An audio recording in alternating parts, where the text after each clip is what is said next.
students, myself Binay Srivastava. Welcome to all in my channel Study English Online. Dear students, today we are going to read a chapter Footprints Without Feet, written by H.G. Wells of class 10th. This is the first part of the chapter, so let us start the chapter. Here is the title, Footprints Without Feet. Footprints यानी पदचिन्ह, without feet बिना पैरों के, यानी बिना पैरों के footprints पदचिन्ह या पैरों के निशान. Can a man become invisible? क्या कोई इंसान इनविजिबल हो सकता है, अदृश्य हो सकता है? This is the story of a scientist who discovers how to make himself invisible. यह एक वैज्ञानिक के बारे में कहानी है. हु डिस्कवर्स, जो ये खोज करता है कि how to make himself visible, कि किस प्रकार से खुद को अदृश्य किया जा सकता है. Does he use or misuse his discovery? क्या वो अपनी इस डिस्कवरी का, अपनी इस खोज का सही इस्तेमाल करता है या उसका मिस यूज करता है? ये सारी चीजें हम कहानी को डिटेल में पढ़ने से जानकारी प्राप्त करेंगे. The two boys started in surprise at the fresh muddy imprints of a pair of bare feet. What was a bear footed man doing on the steps of a house in the middle of London and where was the man? दो लड़के start in surprise, हैरान थे, at the fresh muddy imprints, fresh बिल्कुल ताज़ा ताज़ा, muddy कीचड़ में, imprints पद के निशान थे, पैरों के निशान थे, of a pair of bare feet, एक जोड़ी नंगे पाँव के. दो बच्चे हैरान थे किसे देखकर? एक जोड़ी नंगे पाँव के निशान को देखकर, जो कि बिल्कुल ताज़ा ताज़ा कीचड़ में थे. उसे देखकर बच्चे काफी हैरान थे. What was a bear footed man doing on the steps of a house? वो बेयर फूटेड मैन, नंगे पैरों वाला इंसान क्या कर रहा था? On the steps of house, घर के सीढ़ियों पर क्या कर रहा था? In the middle of London, London के बिल्कुल बीचों बीच. And where was the man, और वो इंसान कहाँ था?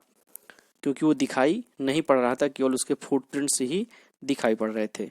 एज दे गेज्ड, जब वो ध्यानपूर्वक देख रहे थे, a remarkable sight met their eyes, तो उनकी आंखों के सामने एक रिमार्केबल साइट आई, एक चौंका देने वाला दृश्य दिखाई पड़ा. A fresh footmark appeared from nowhere, एक बिल्कुल ताज़ा ताज़ा जो फुटमार्क थे, पैरों के निशान थे, वो दिखाई पड़ रहे थे. फ्रॉम नाउ हियर, पता नहीं कहाँ से, ये नहीं समझ में आ रहा था कहाँ से आ रहे थे, लेकिन वो फुटमार्क उनको दिखाई पड़ रहे थे. फर्दर फुटप्रिंट्स फॉलोड, और फिर आगे वो जो फुटप्रिंट्स थे, जो पैरों के निशान थे, वो फॉलो होते गए.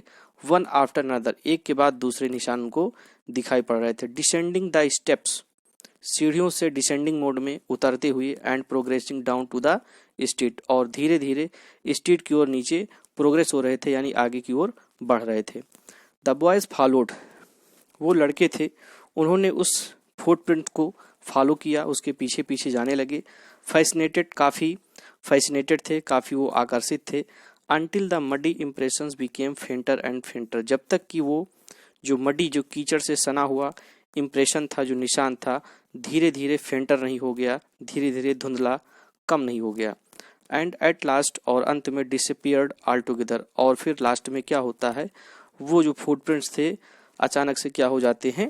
डिसअपीयर हो जाते हैं, वहां से अदृश्य हो जाते हैं. The explanation of the mystery was really simple enough, ये जो मिस्ट्री थी, मिस्ट्री का जो एक्सप्लेनेशन था, इस रहस्य का जो वर्णन था, वाज रियली सिंपल इनफ, बहुत ही साधारण सा था. द विविल्डर्ड बॉयज, वो जो परेशान बच्चे थे, जो झुंझुलाए हुए, जो कंफ्यूज बच्चे थे, लड़के थे, had been following a scientist, वो एक ऐसे वैज्ञानिक का पीछा कर रहे थे, हु हैड जस्ट डिस्कवर्ड, जिसने अभी अभी ये खोजा था, how to make the human body transparent, कि किसी इंसान को किस प्रकार से ट्रांसपेरेंट किया जा सकता है, मीन्स पारदर्शी किया जा सकता है. ग्रिफिन द साइंटिस्ट, और जो वैज्ञानिक था उसका नाम क्या था? Griffin. Had carried out experiment after experiment, वो एक के बाद एक एक्सपेरिमेंट किए जा रहा था. टू प्रूव, ये सिद्ध करने के लिए, that the human body could become visible, कि जो मानव शरीर है वो क्या हो सकती थी? अदृश्य हो सकती थी. Finally he swallowed certain rare drugs, और अंत में उसने सर्टेन रेयर ड्रग्स, उसने काफ़ी दुर्लभ ड्रग्स को, केमिकल्स को, दवाओं को उसने स्वेलो कर लिया, निगल लिया। And his body became as transparent as a sea type glass, और उसकी बॉडी इस तरह से ट्रांसपेरेंट हो गई as a sea type glass, जैसे कांच की कोई सीट हो। Though it also remained as solid as glass, यद्यपि ये ग्लास की ही तरह बिल्कुल सॉलिड थी, मजबूत थी। ब्रिलियंट साइंटिस्ट दो ही वाज, यद्यपि वो बहुत ही ब्रिलियंट साइंटिस्ट था। Griffin was rather a lawless person, लेकिन जो ग्रिफिन जो साइंटिस्ट था वो एक लॉलेस पर्सन था, मीन्स नियम को ना मानने वाला इंसान था। हिज लैंडलॉर्ड डिसलाइक्ड हिम, उसका जो लैंडलॉर्ड था, मकान मालिक था, वो उसे नापसंद करता था। And try to eject him, और उसे अपने घर से निकालना चाहता था। In revenge Griffin set fire to the house, और इस प्रकार से अपने मकान मालिक से रिवेंज लेने के लिए, बदला लेने के लिए ग्रिफिन ने उसके घर में आग लगा दिया। To get away without being seen he had to remove his clothes, और बिना देखे हुए वहां से भागने के लिए उसने एक एक करके अपने सारे कपड़ों को उतार दिया। Thus it was that he become a homeless wanderer, और इस प्रकार से अब वो एक होमलेस, बिना घर के एक वांडरर हो गया, एक आवारा हो गया, जिसके पास विदाउट क्लोथ्स, जिसके पास कपड़े नहीं थे, विदाउट मनी, जिसके पास पैसे नहीं थे, एंड क्वाइट इनविजिबल, और पूरी तरह से वो अदृश्य था। until he happened to step in some mud and left footprints as he walked. Until, जब तक he happened to step in some mud, जब तक कि वो कुछ कदम कीचड़ में रखता है, and left footprints as he walked, और जब वो चलता है तो वो अपने पैरों के निशान को छोड़ता हुआ चलता है। उसी टाइम की ये बात थी। He escaped easily enough from the boys who followed his footprints in London. वो बड़ी आसानी से उन लड़कों से बच गया, who followed his footprints in London, जो लंदन में उसके फुटप्रिंट्स का क्या कर रहे थे, अनुसरण कर रहे थे। But his adventures were by no means over, लेकिन उसके जो एडवेंचर्स थे, जो उसके जोखिम भरे वर्क थे, काम थे, अभी वो ख़त्म नहीं हुए थे। He had chosen a bad time of the year to wander about London without clothes. He had chosen, उसने जो चुनाव किया था, a bad time of the year, उसने उस ईयर का एक बैड टाइम का चुनाव किया था, टू वांडर, घूमने के लिए, अबाउट लंडन, लंदन में, विदाउट क्लोथ्स, बिना कपड़ों के। इट वाज मिड विंटर, और ये बिल्कुल मिड विंटर थी। The air was bitterly cold, जो हवा थी वो बिल्कुल ठंड, बिटरली कोल्ड, बहुत ही ठंड थी। And he could not do without clothes, और वो बिना कपड़ों के नहीं रह सकता था। Instead of walking about the streets, गलियों में घूमने के बजाय, he decided to slip into a big London store for warmth, उसने लंदन के एक बड़े से स्टोर में फॉर वार्मथ, गर्मी के लिए घुसने का निर्णय लिया। क्लोजिंग टाइम अराइव्ड, अब जो लंदन की जो शॉप्स थी, जो स्टोर्स थे, उनके क्लोजिंग का टाइम आ गया। And as soon as the doors were shut, और ज्यों ही स्टोर्स के जो दरवाजे थे वो बंद हुए, Griffin was able to give himself the pleasure of clothing, Griffin ने अपने आप को कपड़ों का आनंद लिया।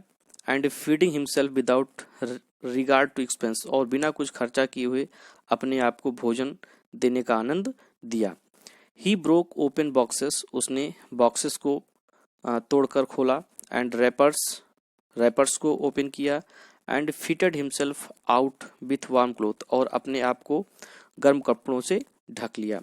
सून विथ शूज, और जल्द ही विथ शूज पहने। एंड ओवरकोट, एक ओवरकोट पहना। एंड वाइड ब्रेम्ड हैट, और एक वाइड ब्राइम्ड हैट, और एक किनारे की चूड़ी जैसी एक टोपी पहनी। He became a fully dressed, अब वो पूरी तरह से ड्रेस्ड हो गया था, कपड़ों से सुसज्जित हो गया था। एंड विजिबल पर्सन, और एक विजिबल पर्सन हो गया था, यानी एक दिखाई देने वाला इंसान बन गया था। In the kitchen of the restaurant he found cold meat and coffee, उस रेस्टोरेंट के किचन में उसे कुछ फाउंड कोल्ड मीट, ठंडी मीट, एंड कॉफ़ी मिली। And he followed up the meal with sweets, और उसने भोजन करने के बाद मिठाइयाँ भी ली। And wine taken from the grocery store, और जो शराब थी उसने ग्रोसरी स्टोर से शराब को प्राप्त किया। Finally he settle down to sleep on a pile of quilts, और अंत में वो उसने पाइल ऑफ क्विल्ट्स रजाइयों के बिल्कुल ढेर में क्या किया, अपने आप को यानी वो खुद क्या किया, उसमें सो गया। If only Griffin had manage to wake up in good time all might have been well. अगर केवल ग्रिफिन ने अपने आप को इन गुड टाइम, एक अच्छे समय पर अपने आप को वेक कर लिया होता, जगा लिया होता, तो all might have been well, तो सब कुछ ठीक होता। मतलब जब रात में सोया तो वो सुबह समय से नहीं उठ पाया। As it was he did not wake up until the assistants were already arriving next morning. और यही था, he did not wake up, वो नहीं उठा था, until the assistants were already arriving next morning, दूसरी सुबह जो उस शॉप के जो असिस्टेंट थे वो दुकान में आ पहुंचे, उसके पहले तक वो नहीं उठ पाया था। When he saw a couple of them, जब उनमें से उसने दो असिस्टेंट को देखा, अप्रोचिंग, आते हुए, जब उसने उनमें से दो असिस्टेंट को अपनी ओर आते हुए देखा, he panicked and began to run, वो घबरा गया, एंड बिगेन टू रन, और भागने लगा। देन नेचुरली गेव चेस, और फिर असिस्टेंट ने उसका पीछा किया। In the end he was able to escape only by quickly taking off his newly found clothes, और अंत में वो अपने आप को इस प्रकार से बचा पाया। किस प्रकार?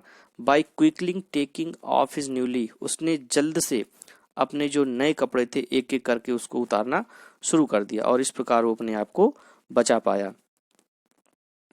सो once more he found himself invisible but naked in the chill January air, और इस प्रकार से एक बार फिर उसने अपने आप को अदृश्य बना लिया था, लेकिन इस बार वो naked in the chill January air, जनवरी के बिल्कुल चिल ठंडी हवा में वो बिल्कुल क्या था, बिना कपड़ों के ही था।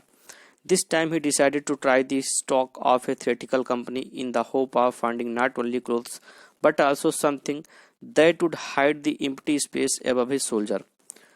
इस बार ही डिसाइडेड टू ट्राई, उसने एक थिएटर कंपनी में जाने का डिसाइड किया, निर्णय लिया, इस आशा से, इन द होप, इस आशा से, आप फाइंडिंग कि उसे मिलेगा नॉट ओनली क्लोथ्स, ना कि केवल कपड़े ही मिलेंगे, बट आल्सो समथिंग, लेकिन कुछ और भी चीजें मिलेंगी, that would hide the empty space above his shoulder, जो उसके कंधे के ऊपर के जो एम्प्टी स्पेस है उसको भी क्या करेंगी, छुपा लेंगी।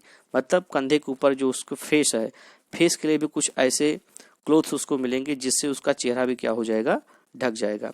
Sharing with cold he hurried to Drury Lane, ठंड से कांपते हुए वो जल्दी से डरी लेन में पहुंचा। The centre of the theatre world, जो कि थिएटर वर्ल्ड का बिल्कुल केंद्र बिंदु था। He soon found a suitable shop, और शीघ्र ही उसे एक उपयुक्त शॉप मिली। ही मेड हिज वे, और वो तुरंत वहां गया। इनविजिबल, और वो इस समय अदृश्य था। अपस्टेयर, सीढ़ियों से ऊपर गया। And came out a little letter, और कुछ समय बाद वापस आया, बाहर निकला। Wearing bandage round his forehead, अपने सर के चारों तरफ बैंडेज को, पट्टियों को लपेटे हुए। डार्क ग्लासेस पहने था। फाल्स नोज, नकली नाक लगाए हुए था।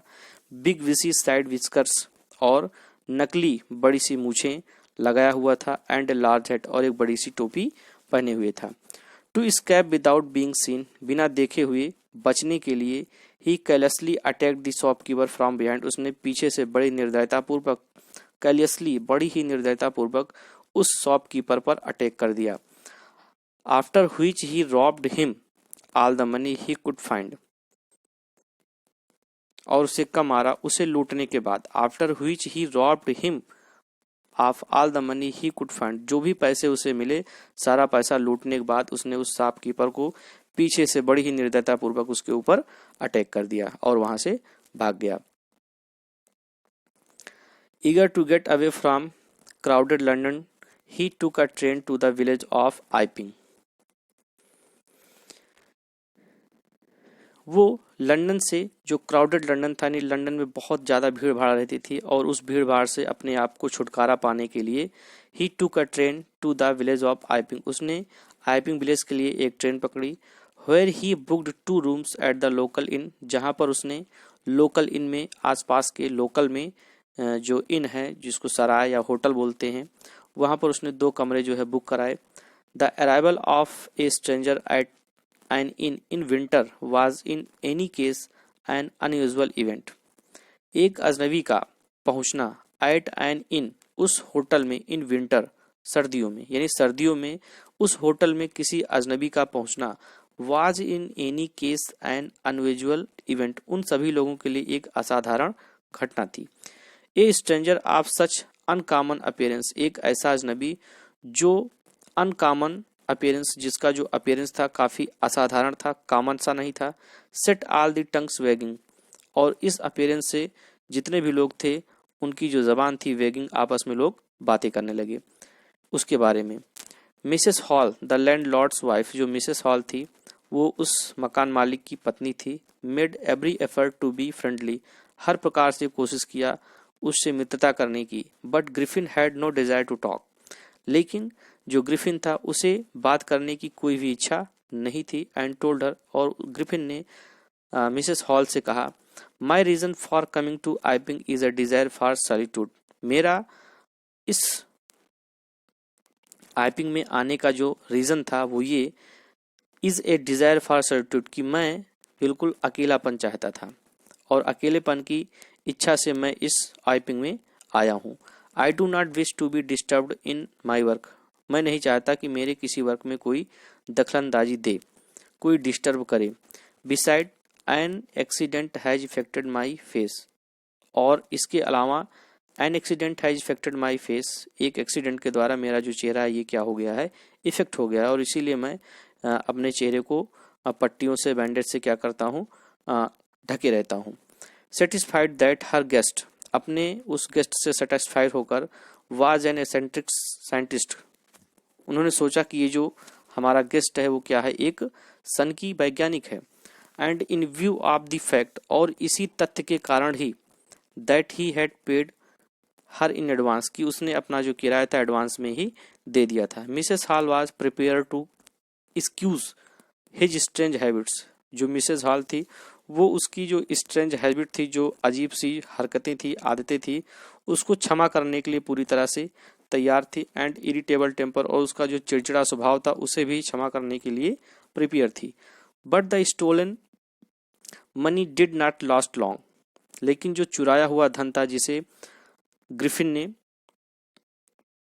एक शॉप से चुराया हुआ था स्टोर कीपर के यहाँ से, वो ज्यादा समय तक नहीं चला। And presently Griffin had to admit that he had no more ready cash, और अंत में ग्रिफिन को भी ये एडमिट करना पड़ा, स्वीकार करना पड़ा कि प्रेजेंटली अब उसके पास कोई भी कैश नहीं थे। He pretended however that he was expecting a cheque to arrive at any moment, उसने बहाना बनाया, प्रिटेंडेड बहाना किया, दैट ही वाज एक्सपेक्टिंग, कि वो एक्सपेक्ट कर रहा था, ए चेक, एक चेक के आने का, एट एनी मोमेंट, किसी भी क्षण, यानी वो एक्सपेक्ट कर रहा था, लोगों से ही बता रहा था कि किसी भी मोमेंट में, किसी भी क्षण में उसको कोई चेक मिलने वाला था। शॉर्टली आफ्टरवर्ड्स ए क्यूरियस एपिसोड अकर्ड, और इसके बाद एक क्यूरियस एपिसोड, एक क्यूरियस घटना जो है अकर्ड होती है, घटती है। Very early in the morning a clergyman's and his wife were awakened by noises in the study. Very early in the morning, सुबह काफी जल्द ही एक जो क्लर्जी मैन थे, पादरी थे, एंड हिज वाइफ, और उनकी जो पत्नी थी, वेयर अवेकेंड, वो जग गए, बाय नॉइजेस, आवाज को सुनकर, इन द स्टडी रूम में। क्रीपिंग डाउन स्टेयर्स, सीढ़ियों से वो रेंगते हुए नीचे आए।